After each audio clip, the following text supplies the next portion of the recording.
Hello friends, welcome back to my channel health care vision. मैं doctor Sudha Varma आप लोगों का फिर से स्वागत करती हूँ मेरे चैनल हेल्थ केयर विजन में। लास्ट वीडियो में मैंने चिकनगुनिया के बारे में बताया था।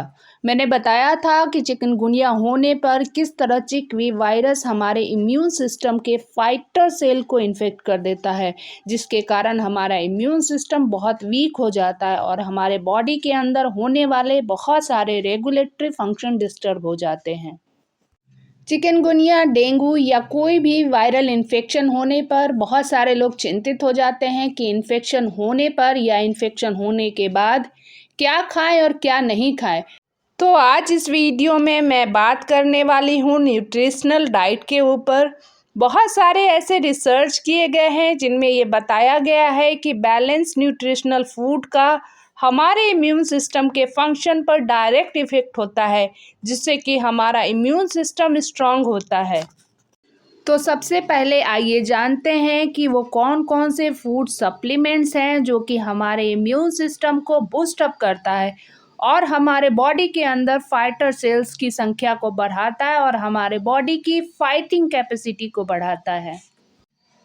सबसे पहले हम ये जानेंगे कि वो कौन कौन से मैक्रो एंड माइक्रो न्यूट्रिएंट्स है जो कि हमारे इम्यून सिस्टम को स्ट्रॉन्ग करता है और किसी भी बैक्टीरियल और वायरल डिजीज़ के अगेंस्ट में हमारे सिस्टम को फाइट करने में हेल्प करता है। फिर मैं ये बताऊंगी कि इन न्यूट्रिएंट्स का हमारे बॉडी में क्या क्या इम्पॉर्टेंट फंक्शन है और ये न्यूट्रिएंट कौन कौन से फूड सप्लीमेंट से मिलते हैं।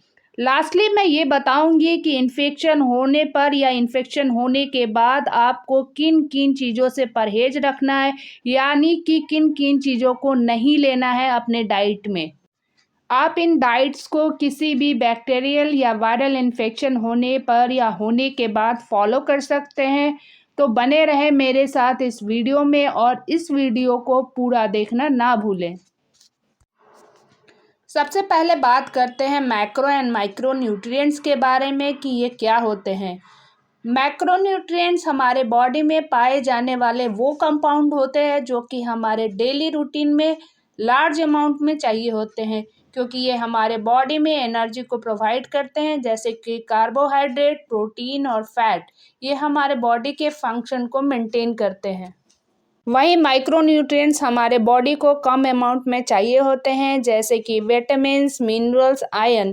ये माइक्रो न्यूट्रिएंट्स हमारे बॉडी में होने वाले बहुत सारे फंक्शन को रेगुलेट करते हैं।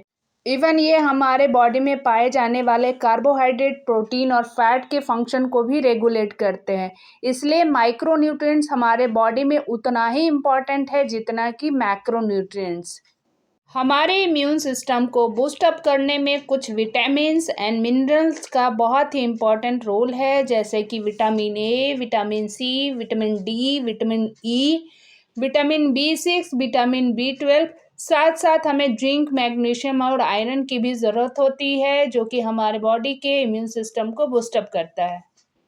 तो सबसे पहले हम ये जानते हैं कि प्रोटीन किस तरह से हमारे बॉडी के इम्यून सिस्टम को बूस्ट अप करता है और बीमारी के दौरान या उसके बाद हमें प्रोटीन डाइट में क्या लेना चाहिए। जब भी आप बीमार होते हैं तो डॉक्टर आपको प्रोटीन डाइट लेने के लिए सजेस्ट करता है, क्योंकि प्रोटीन का हमारे बॉडी में बहुत इम्पॉर्टेंट फंक्शन होता है। प्रोटीन आपके बॉडी के अंदर डैमेज सेल को रिपेयर करता है।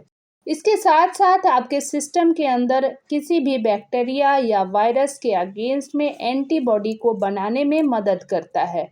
ये आपके बॉडी के अंदर मार्कर प्रोटीन को बनाने में भी मदद करता है। जानते हैं ये मार्कर प्रोटीन क्या होता है? मार्कर प्रोटीन बाहर से आए हुए बैक्टीरिया या वायरस को मार्क करता है और उन्हें मारने में मदद करता है। इसके साथ साथ प्रोटीन आपके बॉडी के क्विक रिकवरी में भी मदद करता है। तो चलिए जानते हैं कि वो कौन कौन से प्रोटीन डाइट हैं जो हमें बीमारी के दौरान लेने चाहिए। आप अपने डाइट में पनीर शामिल कर सकते हैं। इसके साथ साथ अगर आप अपने डाइट में डिफरेंट डिफरेंट लेंटिल्स यानी दालों को शामिल करते हैं या फिर दाल का पानी लेते हैं तो ये आपके लिए काफ़ी लाभकारी हो सकता है।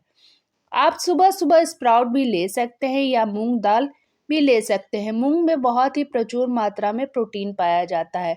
आप मूंग दाल को चीला के फॉर्म में भी ले सकते हैं।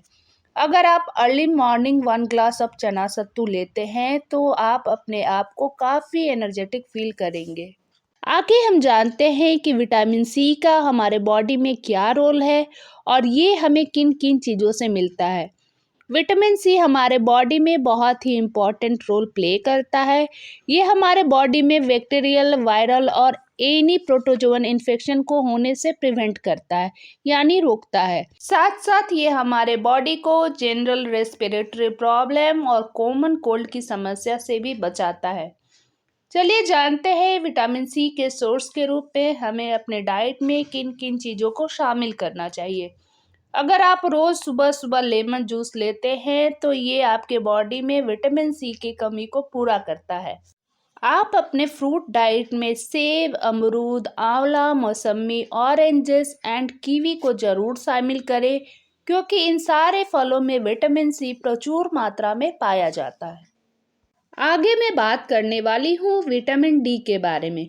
जैसा कि मैंने पहले बताया है कि चिकनगुनिया इन्फेक्शन के दौरान जॉइंट्स में, हड्डियों में बहुत पेन होता है, हड्डियाँ कमज़ोर हो जाती है।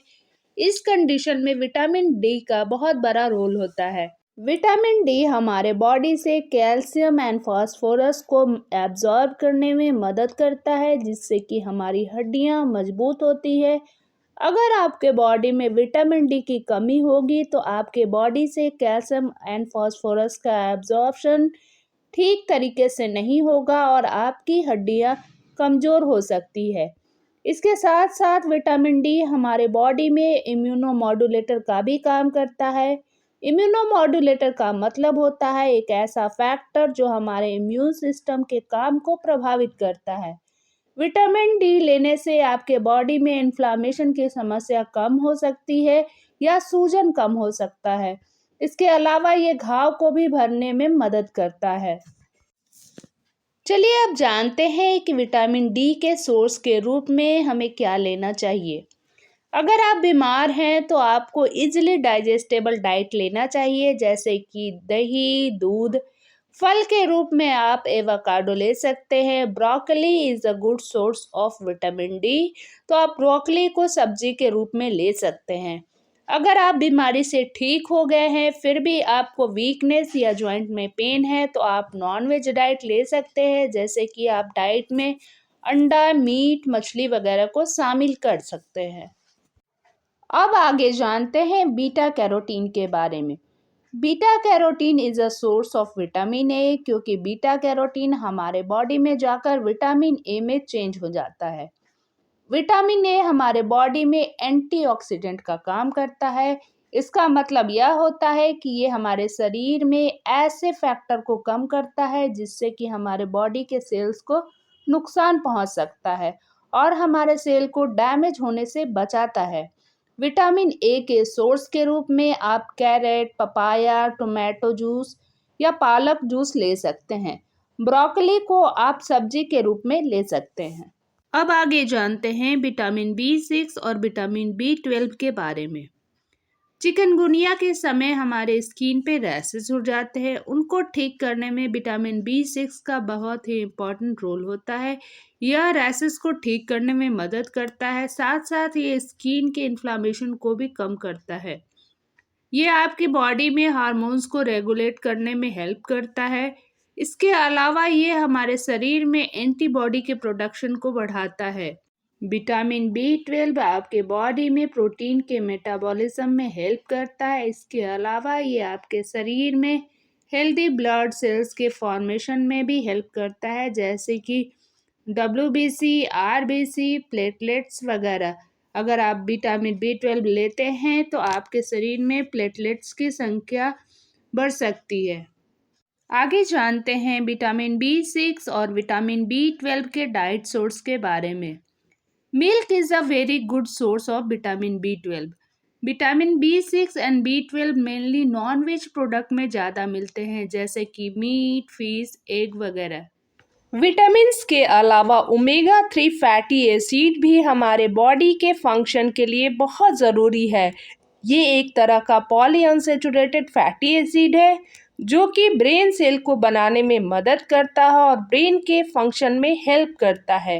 इसके अलावा ये हार्ट हेल्थ को भी इम्प्रूव करता है और आपके इम्यूनिटी को बढ़ाता है। ओमेगा 3 फैटी एसिड के सोर्स के रूप में आप चिया सीड्स, आलमंड्स, वॉलनट ले सकते हैं। Fish is a very good source of omega 3 fatty acid. जो भी हम खाना खाते हैं उन्हें डाइजेस्ट करने में प्रोबायोटिक्स का बहुत बड़ा रोल होता है। प्रोबायोटिक्स में ऐसे अच्छे वाले बैक्टीरिया होते हैं कि जो कि डाइजेस्टिव एंजाइम को सेक्रेट करने में हेल्प करते हैं। प्रोबायोटिक्स हमारे डाइजेशन को बूस्ट अप करता है। प्रोबायोटिक्स के रूप में आप खाली पेट में नारियल पानी ले सकते हैं। It is very good for the stomach and intestine. इसके अलावा आप खाने के साथ साथ सैलेड एंड दही का भी उपयोग कर सकते हैं। होम रेमेडी के रूप में आप सुबह सुबह अदरक तुलसी वाली चाय ले सकते हैं क्योंकि इनमें एंटी इन्फ्लामेटरी प्रॉपर्टीज़ होते हैं जिससे कि इन्फेक्शन कम होता है और हाथ पैर के सूजन भी कम हो जाते हैं। मैं एक और इम्पॉर्टेंट बात बताना चाहूँगी, किसी भी इन्फेक्शन से लड़ने के लिए हमारे बॉडी का हाइड्रेट होना बहुत ज़रूरी है। इसलिए जब भी आप बीमार हों या बीमारी के बाद भी तो आप खूब पानी पिएं। शरीर में पानी की कमी नहीं होनी चाहिए, अदरवाइज़ आप अपने आप को बहुत वीक फील करेंगे। तो ये तो था कि ड्यूरिंग डिजीज़ या आफ्टर डिजीज़ हमें डाइट में क्या क्या लेनी चाहिए, उनसे हमें क्या क्या लाभ हो सकता है। अब मैं बात करूंगी कि ड्यूरिंग एनी वायरल इन्फेक्शन आपको क्या क्या नहीं खाना चाहिए। आपको कभी भी बहुत ज़्यादा ऑयली स्पाइसी फूड नहीं लेना चाहिए। इसके साथ साथ आपको बहुत ज़्यादा नॉनवेज नहीं खाना चाहिए क्योंकि इन सारी चीज़ों से आपका डाइजेशन डिस्टर्ब हो सकता है। अब मैं आप लोगों के साथ शेयर करने वाली हूँ एक बहुत ही इम्पॉर्टेंट बात। कभी भी वायरल और बैक्टीरियल इन्फेक्शन के टाइम में बहुत ज़्यादा कार्बोहाइड्रेट वाले डाइट ना लें, जैसे कि चावल, मिठाई, शुगर्स वगैरह, क्योंकि वायरस और बैक्टीरिया को सरवाइव करने के लिए ग्लूकोज एक बहुत ही अच्छा मीडिया माना जाता है। अगर आप कार्बोहाइड्रेट वाले डाइट लेंगे तो वायरस और बैक्टीरिया को सरवाइव करने में मदद मिलेगी और हमारा इम्यून सिस्टम उन्हें मार नहीं पाएगा। So always avoid carbohydrate and sugars during infection. तो ये था मेरा वीडियो जो डाइट सप्लीमेंट्स के ऊपर था। अगर आप इन डाइट्स को फॉलो करते हैं तो डेफिनेटली आपका इम्यून सिस्टम स्ट्रांग होगा और आपके अंदर किसी भी डिजीज से फाइट करने की कैपेसिटी बढ़ेगी। तो आपको मेरा वीडियो कैसा लगा कमेंट बॉक्स में ज़रूर बताएं। अगर मेरा वीडियो अच्छा लगा तो वीडियो को लाइक करें, चैनल को सब्सक्राइब करें और इस वीडियो को अपने फैमिली मेम्बर्स और फ्रेंड को शेयर करें ताकि उनको भी यह जानकारी मिल सके। मिलते हैं नेक्स्ट वीडियो में ऐसे ही कुछ इम्पॉर्टेंट फैक्ट्स एंड फिगर्स के साथ। तब तक आप खुश रहें, स्वस्थ रहें। Thanks for watching my video patiently.